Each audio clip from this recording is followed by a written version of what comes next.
All right, we're going to start this question with you. The death penalty is a big topic. All death penalty cases, as you all are aware, are appealed to the state Supreme Court. What's your stance on capital punishment? Are you for or against it, Judge Crane? I believe that the death penalty is an appropriate penalty. I believe that the death penalty process is broken in this country, Travers. We take up to 20 years at this point before a death penalty is implemented. I can give you a personal anecdote on that. My grandfather grew up without a father. He was killed in the line of duty as a deputy sheriff in Washington Parish. The charge of capital murder against that person went through the process on appeal, came back, and execution took place all within a year. Now that goes back some time, and I'm not saying that we should be flippant about the way that we handle these things, but if we are going to have a death penalty, it should be done in an efficient manner, ensuring that all the rights of the defendants are protected, but at some point there should be closure to that process. Thank you. That's about a minute. Mr. Ducote, 1 minute, same question. What's your stance on capital punishment? Are you for or against it? Sure. Well, first of all, the legislature determines whether or not there's capital punishment in the state. The United States Supreme Court has declared capital punishment constitutional. But, of course, all the procedures that are utilized, the representation of the defendants, the evidence that's admitted, the jury selection process, all has to be done correctly and competently and fairly and justly. And you know, I don't think we can rush to put people to death for expediency's sake, but it is constitutional, and I think we have an obligation to make sure that everything is done correctly. Thank you, Mr. Ducote. Judge Liljeburg, same question. What's your stance on capital punishment? Are you for or against it? 1 minute. It really doesn't matter what I think. Right now, that's the law in Louisiana.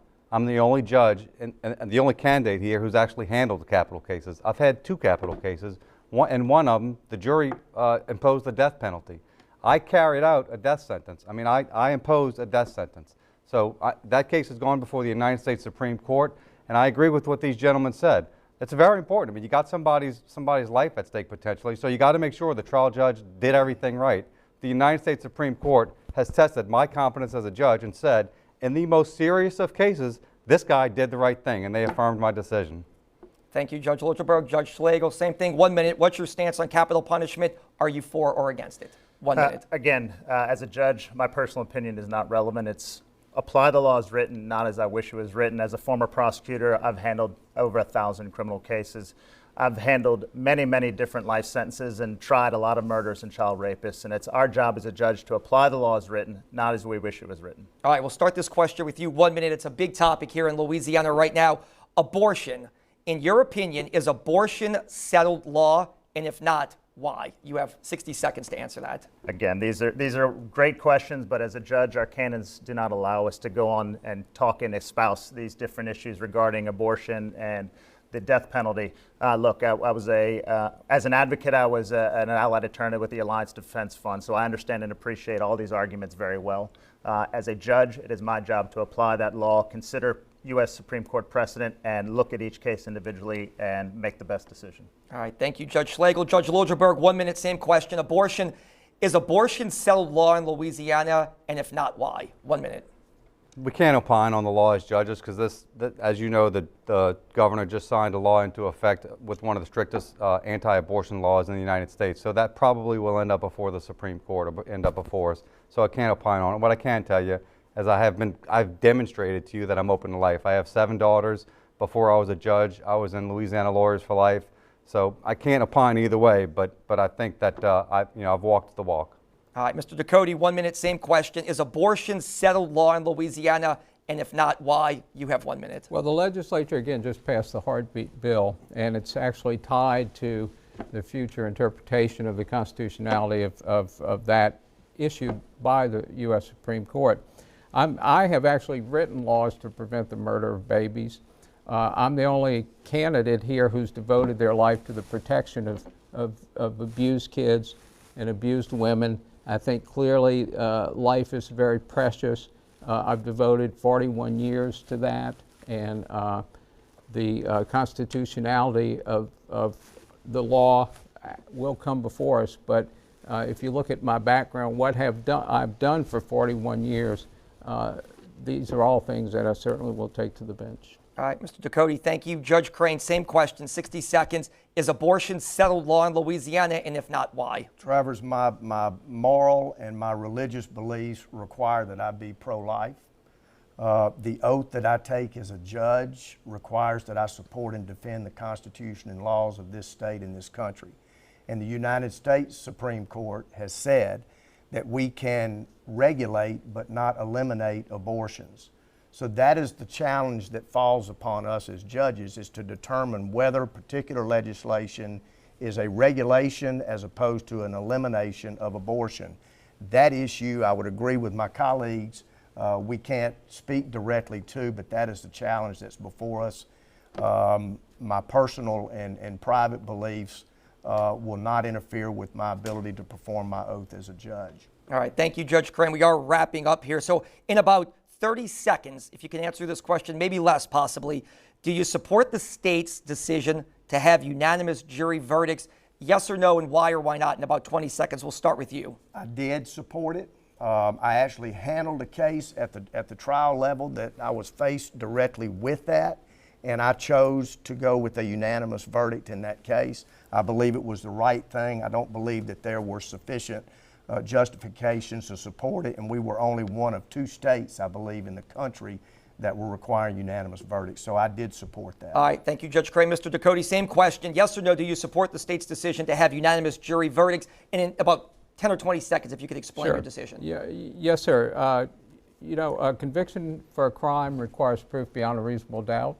When you don't have a unanimous verdict from a jury, in my view, that by definition means there is reasonable doubt. So I think the unanimous jury verdict is constitutionally required. All right, Judge Liljeburg, in about 20 seconds, same question. Do you support the state's decision to have unanimous jury verdicts, yes or no, and quickly explain your answer? The people of Louisiana amended the Constitution, so I support it. I do what the law requires.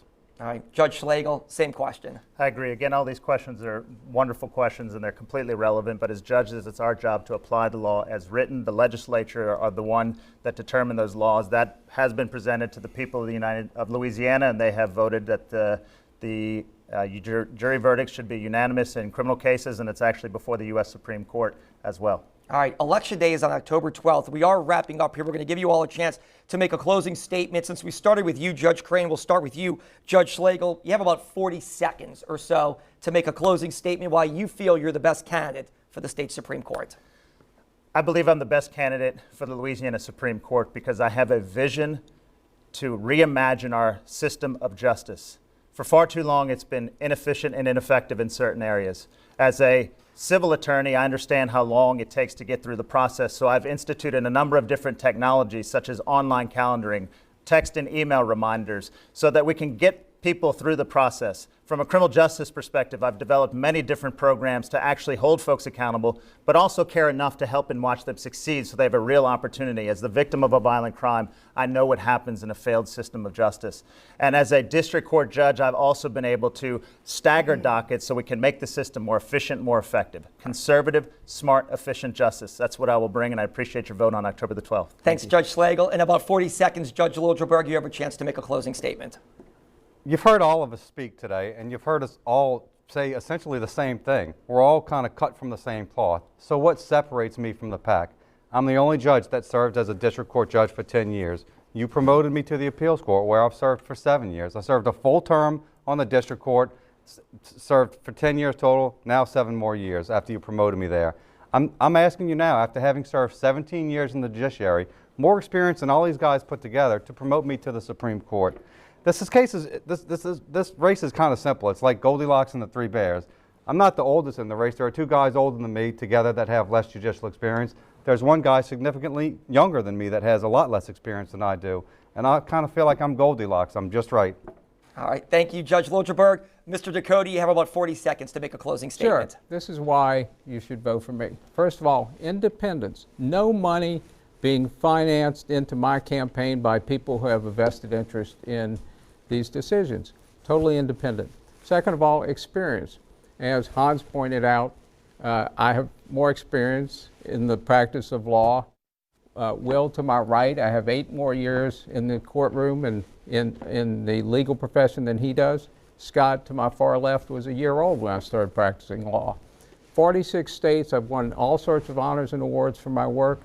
And finally, I'm the only candidate, and I'm glad that they're sort of coming along now, who is demanding openness in judicial misconduct investigations. Thank you, Mr. Ducote. And finally, you, Judge Crane, you have about 30 or 40 seconds to make a closing statement. Thank you, Travers. I believe that service on our state's highest court should be the culmination of a career of success. I have served with distinction at every level of our judicial branch of government.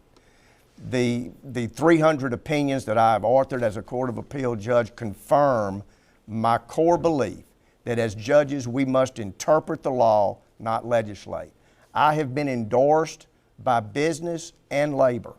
I am supported by elected officials and government watchdogs. I believe that shows that I am the candidate who people have trust and confidence to interpret the law, and I humbly ask for your support in this election. And we appreciate your time letting all the viewers and all the voters hear from you. Judge Will Crane, Richard Ducote, Judge Hans Liljeburg, and Judge Scott Schlegel, we appreciate your time and good luck on October 12th.